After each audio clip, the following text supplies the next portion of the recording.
So word by word meaning.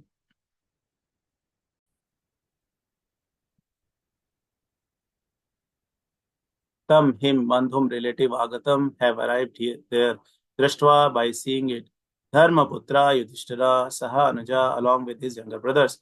Drashtrashtra, Dhritarashtra, Yuyutsuhu, Satyaki, Cha, and Sutta, Sanjaya, Sardatva, Kripacharya, Pratha, Kunti, Gandhari, Draupadi, Brahman, O Brahmana, Subhadra, Cha, and Uttara, Kripi, Anya, others, Cha, and Jamya, wives of other family members, Pando, of the Pandavas, Nyatya, family members, Sa, Sutta, along with their sons, Striya, the ladies.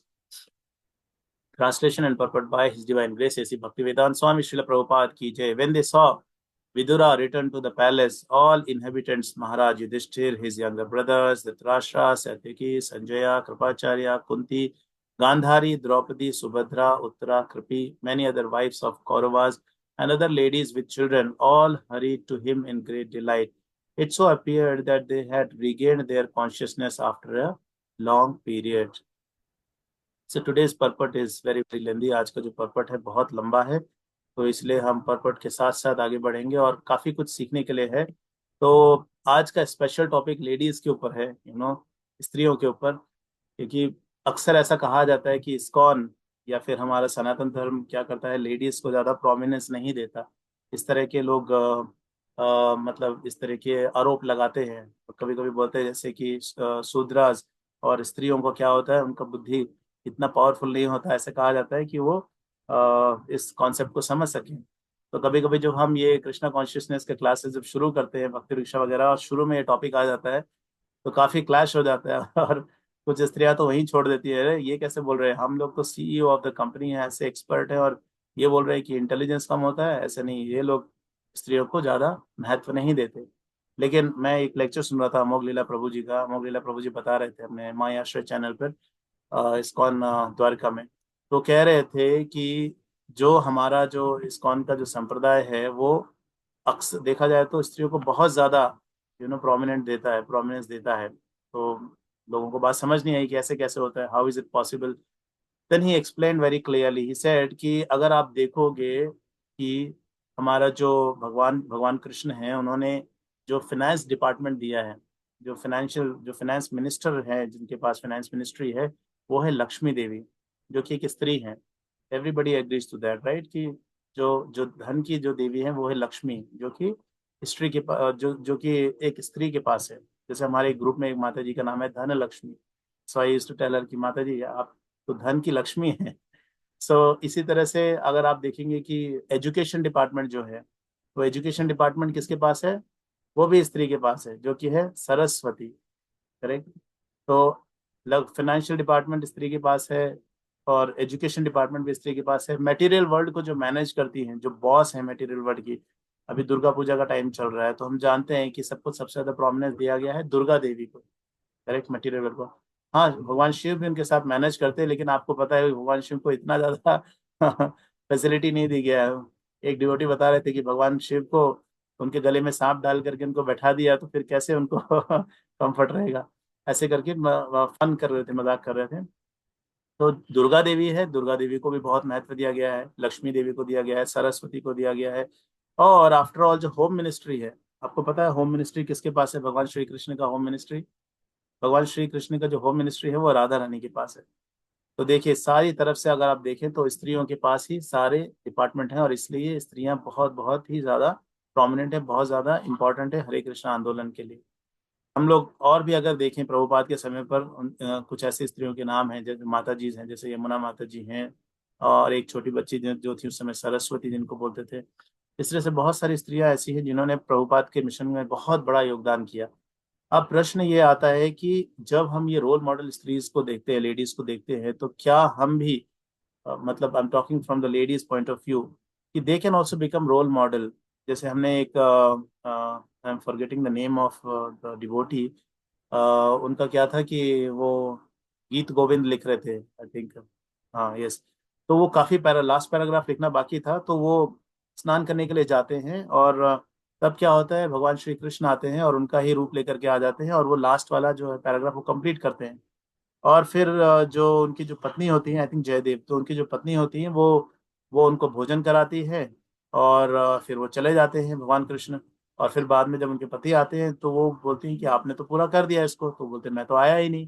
तो अब देखिए, वो role model स्त्री ऐसी थी कि उनको, उनके पति को भगवान के दर्शन नहीं हुए, लेकिन उनको भगवान के दर्शन हो गए।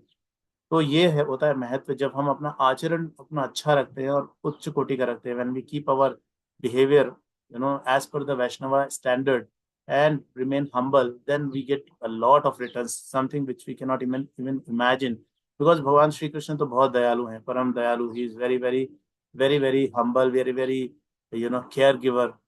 He is very very easily pleased. When Lord Chaitanya Mahaprabhu comes to this material, he is very easily pleased. So the point is that हम लोगों को क्या करना चाहिए कि we have to live up to that standard which is set by these wonderful ladies. Like today we took the name of Lakshmi Devi, Saraswati Devi, Durga Devi, Radha Rani, and then in this purport, if you see, the translation is very small. It just talks about कि ये सब लोग आकर के विदुर जी को welcome कर रहे हैं। It is only this much. But Prabhupada वहां पे कितना एफर्ट लगा करके वो एक्सप्लेन कर रहे हैं हर एक लेडीज के बारे में। उन्होंने गांधारी के बारे में एक्सप्लेन किया, कुंती के बारे में एक्सप्लेन किया, द्रौपदी के बारे में एक्सप्लेन किया इन डिटेल। ऐसा क्यों किया? Why did he do that? उनको जरूरत क्या है इतना डिटेल लिखने की? जो प्रभुपाद कमेंट्री लिखते हैं, he it is not an easy task for him. He can quickly rush through it, thinking that क्या, अरे चलो इसमें ज्यादा कुछ नहीं है। But then he has to spend a lot of things. He has to take references from so many acharyas commentaries, बहुत सारे आचार्यों की कमेंट्री से उनको लेना पड़ता है। वो इसलिए, ताकि जब हम उसको उस पुस्तक को पढ़े तो हम उसको समझे कि किस तरह से ये जो जो रोल मॉडल्स हैं, हमें उनका जैसा आचरण करना है, और रिजल्ट क्या हमको मिलेगा। हमको रिजल्ट वैसा ही मिलेगा जैसे उन वैष्णवास को मिला। ये बहुत सरल है समझने के लिए, लेकिन जब हम अहंकार के वश अंधे हो जाते हैं, when we become blind out of our arrogance and ego, then we cannot see things which is right in front of us.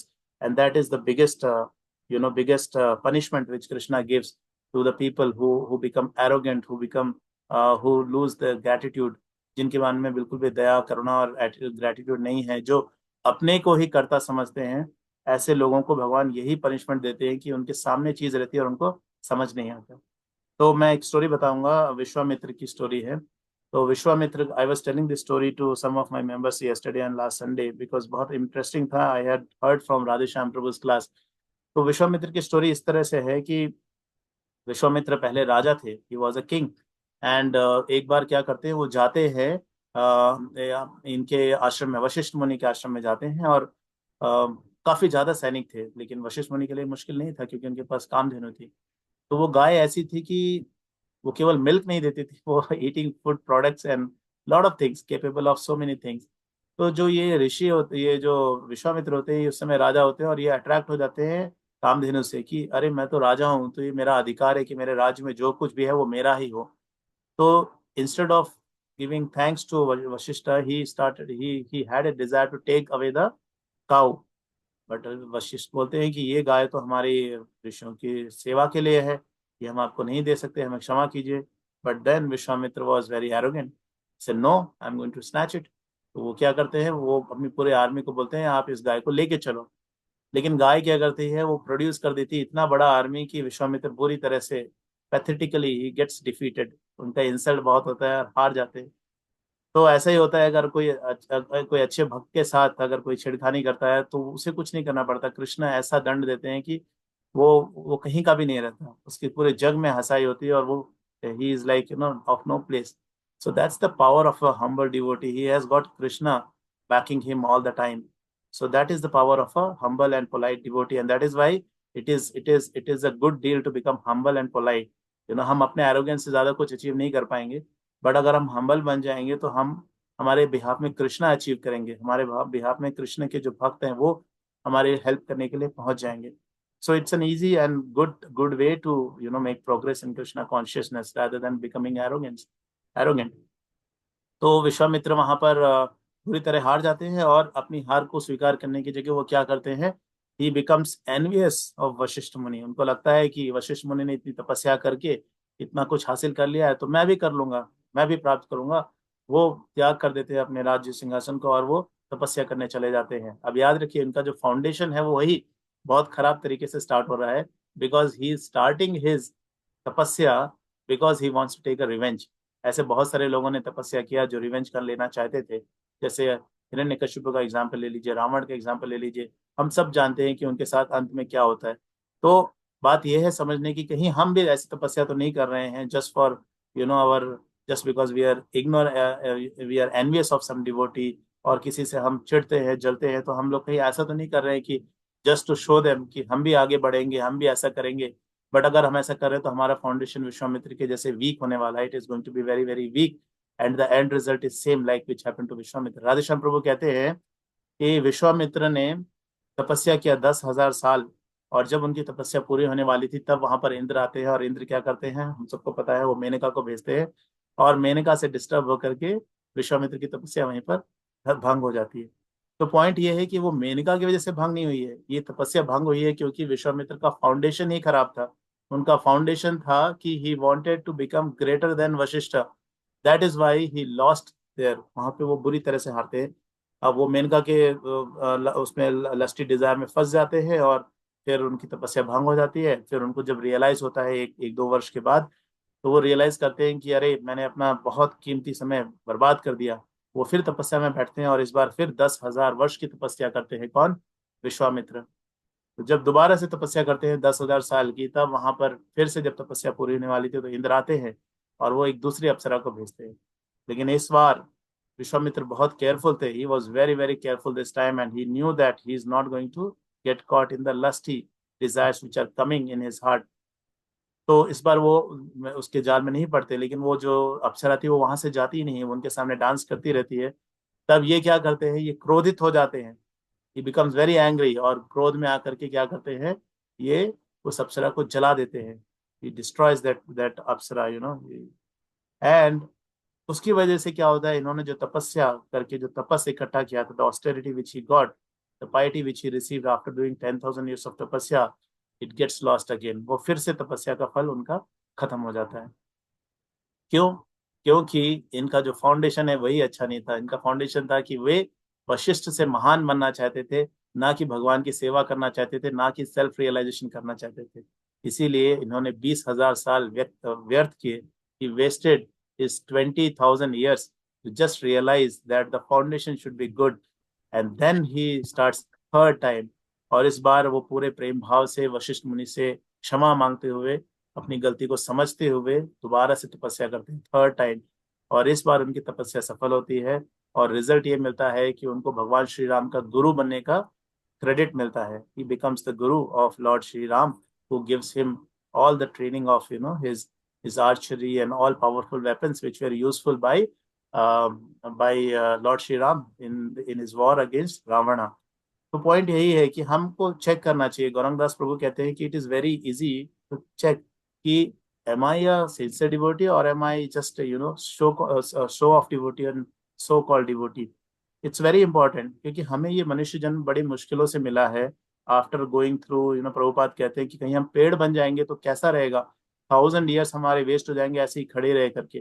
तो हम बड़ी मुश्किलों से पेड़ पौधे बने, एक्वेटिक एनिमल्स बने, इंसेक्ट्स बने, बर्ड्स बने, फोर लेग्ड एनिमल्स बने, फिर ह्यूमन बने, और ह्यूमन में हम इस रिफाइंड कॉन्शियसनेस में आए कि हम ये समझ पाए कि भगवान कृष्ण क्या है। भगवान कह रहे हैं भगवत गीता में कि बहुत बहुत सालों में, बहुत बहुत जन्मों में कोई एक व्यक्ति पहुंचता है। बहुनाम जन्मनाम अंते ज्ञानवान माम प्रपद्यन्ते, बोल रहे हैं ज्ञानवान माम प्रपद्यन्ते।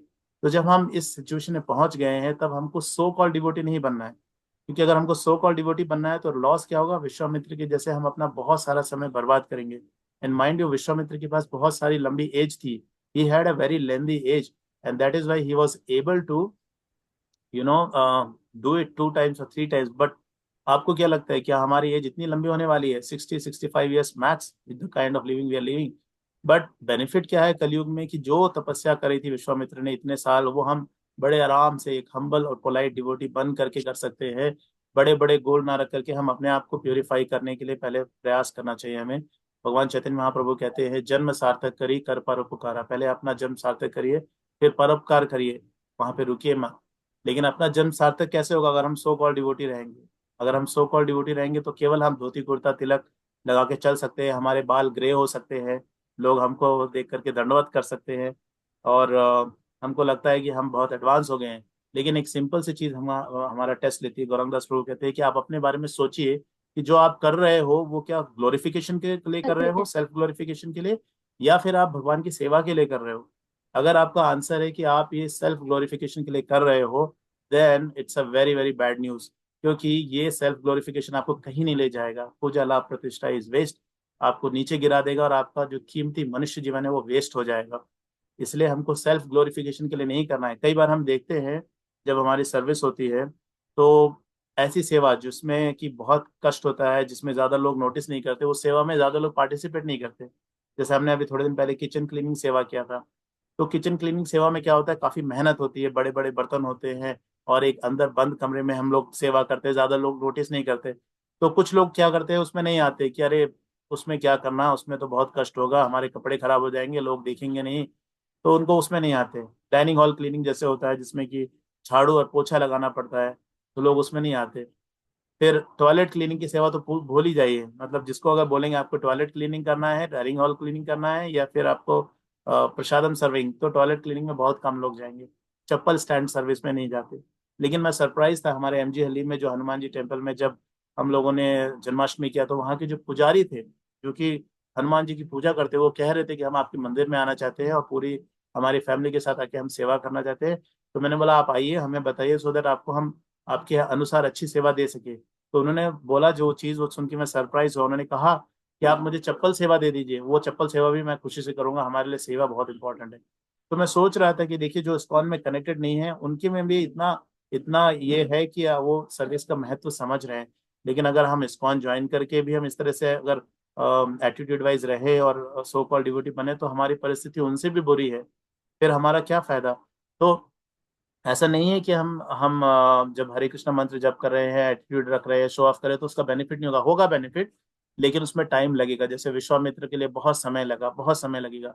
और हमारे पास, हम में से कोई भी व्यक्ति भौतिक जगत में वापस नहीं आना चाहता, क्योंकि हमने इतने कष्ट देखे हैं भौतिक जगत में। प्रभुपाद कह रहे थे, एक लेक्चर में बता रहे थे कि कुछ लोग ऐसे होते हैं जिनको जिनको उनके स्पाउस बहुत ही कोऑपरेटिव मिलते हैं भक्ति में, बड़े अच्छे मिलते हैं, जिनसे उनका जीवन बड़ा अच्छा चलता है। तो बोलते हैं अगर आपका स्पाउस बहुत कोऑपरेटिव है तो आपका एडवांसमेंट बहुत जल्दी होगा भक्ति में, कृष्णा कॉन्शियसनेस में बहुत जल्दी होगा। अमरिंद्र प्रभु का मैं लेक्चर सुन रहा था, कह रहे थे कि जो लोग, जिनका स्पाउस बहुत बहुत हेल्पफुल है, कोऑपरेटिव है, उनका एडवांसमेंट कृष्णा कॉन्शियसनेस में बहुत जल्दी होगा। तो बेचारे जिनके स्पाउस कोऑपरेटिव नहीं है, जिनको चैंटिंग के लिए प्रॉब्लम करते हैं, घर में प्रॉब्लम क्रिएट करते हैं, लड़ाई झगड़े का एटमॉस्फेयर क्रिएट करते हैं, ऐसे लोग घबरा गए। तो अमरिंद्र प्रभु बोलते हैं कि आपको घबराने की जरूरत नहीं है। प्रभुपाद कहते हैं अगर आपके स्पाउस कोऑपरेटिव नहीं है, सपोर्टिव नहीं है, तो आप प्योर डिवोटी बन जाओगे आप शुद्ध भक्त बन जाओगे। So it is much better than having a cooperative spouse. So both situation में हमारी विन विन सिचुएशन रहती है। हमको कभी भी डिमोटिवेट नहीं होना चाहिए कि अरे हमारा तो परिस्थिति ठीक नहीं है, नहीं तो हम भी अच्छे भक्त बन सकते थे। नहीं, ये हम पर ही निर्भर करता है। हमने एग्जाम्पल में देखा है, प्रहलाद महाराज की सिचुएशन अच्छी नहीं थी, लेकिन फिर भी वो एक उच्च कोटि के भक्त निकले। नंबर वन, जिनको वो कहते हैं कि सबसे अच्छा भक्त कौन है, प्रहलाद महाराज का नाम आता है। तो इस तरह से हम देखेंगे कि अगर हम अच्छे और हम्बल डिवोटी बनते हैं तो कृष्ण हमारी तरफ अट्रैक्ट होते हैं। जैसे भगवान श्री चैतन्य महाप्रभु कुलवेचा श्रीधर के लिए अट्रैक्ट होते थे, जो कि बड़े गरीब थे। वो दोना वगैरह बेचते थे और थोड़ा पैसा अपना सेवा में लगाते थे, थोड़े में अपना लाइफ का जीवन याचन करते थे, तो बड़े हम्बल थे। तो क्या होते थे, चैतन्य महाप्रभु उनके लिए अट्रैक्ट होते थे। चैतन्य महाप्रभु का शिष्याष्टकम में भी हम पढ़ते हैं, हम लोग रोज गाते हैं, ना धनम न जनम न सुंदरीम। लेकिन उसका उल्टा करते हैं। हमको धन भी बहुत ज्यादा चाहिए, हमको हमारे फॉलोअर्स भी बहुत ज्यादा चाहिए, और सुंदरी भी चाहिए। आप देखेंगे कुछ लोग होते हैं हमारे इस्कॉन में, क्या है कि प्रभु जी और माता जी को अलग अलग रहना चाहिए, और केवल सर्विस रिलेटेड बातचीत करना चाहिए और ज्यादा कुछ मिंगल नहीं रहना चाहिए। That's the basic principle. But कुछ लोग देखेंगे कि आप वो क्या करेंगे, लेडीज के साथ ज्यादा इन्वॉल्व होंगे। उनको लेडीज के साथ इन्वॉल्व होना बहुत पसंद आएगा, लेडीज के साथ टॉकिंग करेंगे, लेडीज के साथ बात करेंगे, बैठेंगे। Not always the service related, but कुछ मटेरियल टॉक भी करते रहते हैं। तो क्या हो रहा है, धनम भी चाहिए, जन्म भी चाहिए, सुंदरी भी चाहिए, बट कहते हैं सुबह सुबह उठ के, ना धनम न जन्म न सुंदरी। केवल बोलने से कुछ नहीं होगा। भक्ति सिद्धांत सरस्वती ठाकुर जी कहते हैं कि जो ब्राह्मण आज जो फॉलो नहीं करते कृष्णा कॉन्शियसनेस प्रॉपरली, वो ब्राह्मण आज एक डॉग के समान है। It's like dog. क्यों? क्योंकि वो केवल मंत्र, जैसे एक डॉग है वो बार्क करता रहता है, जोर जोर से भौंकता रहता है, वैसे ही वो लोग क्या करेंगे, मंत्र जोर जोर से भौंक करके वो सोचते हैं कि हम बड़े साधु बन गए, हम बड़े महात्मा बन गए। सर्वभौम भट्टाचार्य जब जब चैतन्य महाप्रभु से मिले तो उनको लग रहा था कि ही वाज वेरी एडवांस्ड, लेकिन जब वो चैतन्य महाप्रभु से मिलते हैं तब उनको समझ आता है कि चैतन्य महाप्रभु इतने उच्च कोटि का उन्होंने एग्जाम्पल सेट किया। तो उनको लगता है कि अरे मैं तो कुछ कर ही नहीं रहा था, मैं तो बिल्कुल वेस्ट था, क्योंकि he was just barking like a dog, just the mantra is barking, it is not going to help. तो हम भी अगर मंत्र को इस तरह से बार्किंग के जैसे करेंगे तो it is not going two of much help. अगर हम देखें हरे कृष्णा मंत्र इज वेरी वेरी पावरफुल, जैसे बलभद्र प्रभु बता रहे थे अपना हमारे टीचर्स ट्रेनिंग में कि जो हरे कृष्णा मंत्र है वो बहुत पावरफुल है। आप बहुत अलग नाम भी ले सकते हैं, जैसे बताया जा रहा है चैतन्य महाप्रभु शिष्टाष्टकम में, नाम नाम अकारी बहुधा निज सर्वशक्ति। इतने भगवान के नाम हैं, आप गोपाल बोलिए, गोविंद बोलिए, कृष्ण बोलिए, अरे कुछ नहीं, अगर आप क्रिश्चियन है तो क्राइस्ट भी बोलिए, क्योंकि क्राइस्ट भी क्रिस्टोस से आता है जो कि कृष्ण है, क्रिस्टोस कृष्ण से आता है, आपको वहां भी बेनिफिट मिलेगा। लेकिन अगर आपको टोटल बेनिफिट चाहिए तब हरे कृष्ण मंत्र बोलिए, क्योंकि हरे कृष्ण मंत्र में सारा पोटेंसी इन्वॉल्व है। तो जो बुद्धिमान है वो हरे कृष्ण मंत्र बोलेगा और हम्बल एटीट्यूड से बोलेगा, क्योंकि उसको दोबारा से जन्म नहीं लेना है, और उसको अगर जन्म भी लेना है तो भगवान की सेवा के लिए ही लेना है केवल, ना कि इस मटेरियलिस्टिक दुनिया में फंस करके अपने आप को कष्ट में डालना है। लंबा रूट नहीं लेना है, वो केयरफुल होता है, बहुत इंटेलिजेंट होता है। तो हम्बल, पोलाइट और डाउन टू अर्थ बनना एक इंटेलिजेंट डिसीजन है जो कि नॉर्मल लोग नहीं ले पाते। उनको लगता है कि हम बहुत बड़े लीडर बन गए, हम बहुत बड़े हमारे बहुत सारे फॉलोअर्स हो गए तो हम बहुत महान हो गए, बट इट्स अ मिस्टेक, हम कृष्ण को चीट नहीं कर सकते, और हम अपने अपना जो बहुमूल्य समय है वो हम वेस्ट कर देते हैं केवल मैनेजमेंट करने में। हमारी अपनी साधना का क्या होगा, हमारी अपनी भक्ति का क्या होगा, ये हमें सोचना चाहिए। प्रभुपाद कहते हैं आप अपनी साधना को छोड़ नहीं सकते, you have to do your sadhana, आप ये एक्सक्यूज नहीं ले सकते। तो मैं बता रहा था कि मंत्र बहुत पावरफुल होता है। तो जैसे कि हम देखेंगे तानसेन, जो कि अकबर द ग्रेट के दरबार में थे, जब वो राग मेघ मल्हार गाते थे तो बारिश होती थी। और आज जैसे मैं पढ़ रहा था इसमें अपने नामामृता में, कि अगर किसी को सांप भी काट ले तो कुछ ऐसे एक्सपर्ट लोग होते हैं जो मंत्र के जाप से ही उसका विष को दूर कर देते हैं बिना टच किए हुए, just for mantras. So mantras are very powerful, but provided we chant this mantras properly. And हम अपने दूसरी चीजें हम्बल वाली बात में बता रहा था, अगर आप देखेंगे हमारे जो गोस्वामीज हैं, सनातन गोस्वामी जिनका नाम सकार मलिक था, वो नवाब हुसैन शाह के अंदर प्राइम मिनिस्टर का रोल करते थे। उनके भाई रूप गोस्वामी तो एक फाइनेंस मिनिस्टर का रोल करते थे। उन्होंने ये सब त्याग करके भगवान की सेवा और भक्ति में लगाया, पुस्तकें लिखी जिससे हम भगवान की सेवा में आगे बढ़े। अब लास्ट के 3 मिनट बचे हैं तो quickly I will just touch upon this topics. जो गांधारी का एग्जाम्पल है, गांधारी का एग्जाम्पल में बताया गया है कि she was very very very powerful and ideal and devoted lady, because वो इतनी सुंदर थी, she was very very beautiful. But जब उन्होंने देखा कि उनके जो पति हैं धृतराष्ट्र वो ब्लाइंड है, तो उन्होंने क्या किया, खुद ही वॉलेंटरली अपने आप को, अपने आंखों में पट्टियों के कई लेयर बांध लिए, जिससे उन्होंने वॉलेंटरली एक्सेप्ट किया ब्लाइंड रहना। आप हम में से देखिए कौन लोग ऐसे कर सकते हैं।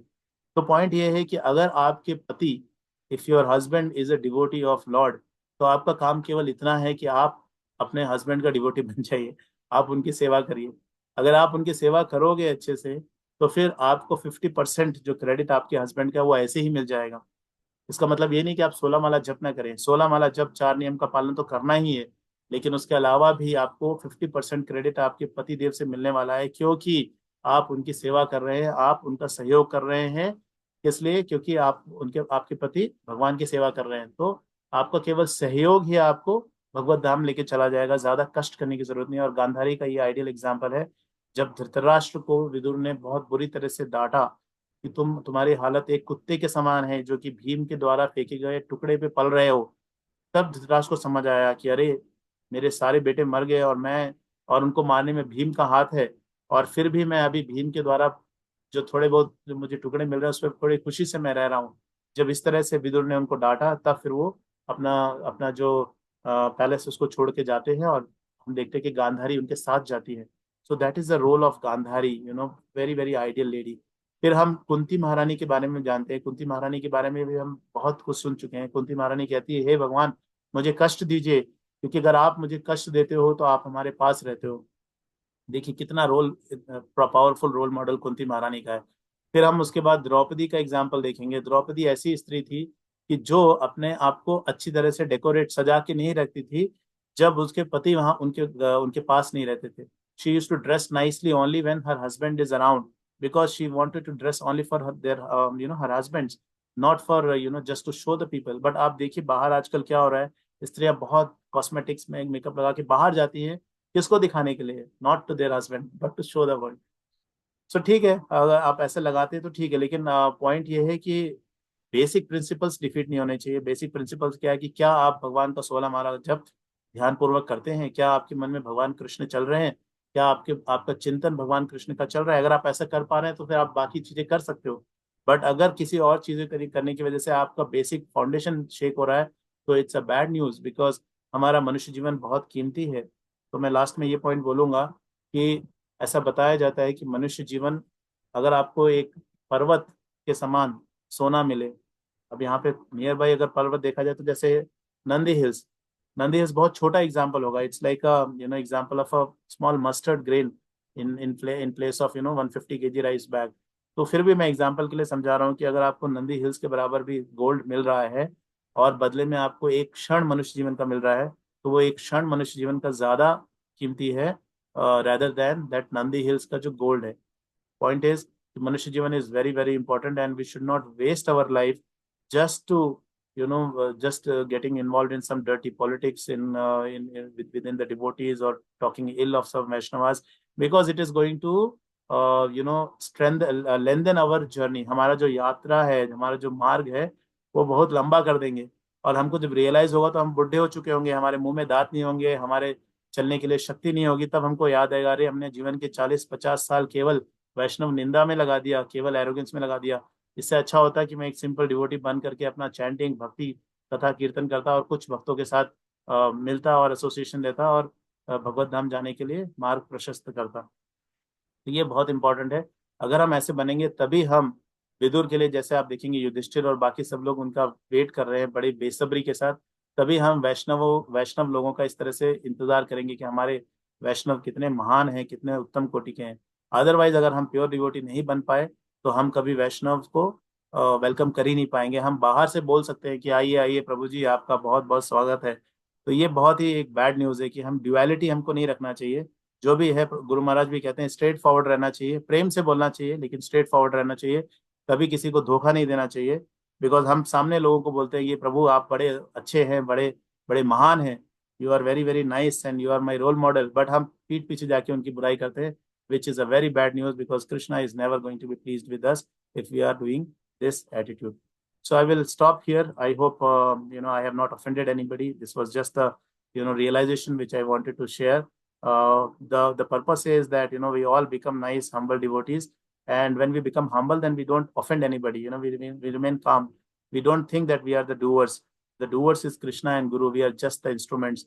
तो ये रियलाइज करना हमारे लिए बहुत ज़रूरी है। तो अगर मैंने कुछ गलत कह दिया है तो मुझे क्षमा कीजिएगा। शिला प्रभुपाद की जय, पतित पावन गुरु महाराज की जय। सो अगर आपका कोई प्रश्न है, if you have any questions, so you can unmute yourself and ask your question. If you want to add something also, you are welcome. You can correct me and you can add any points. Hare Krishna.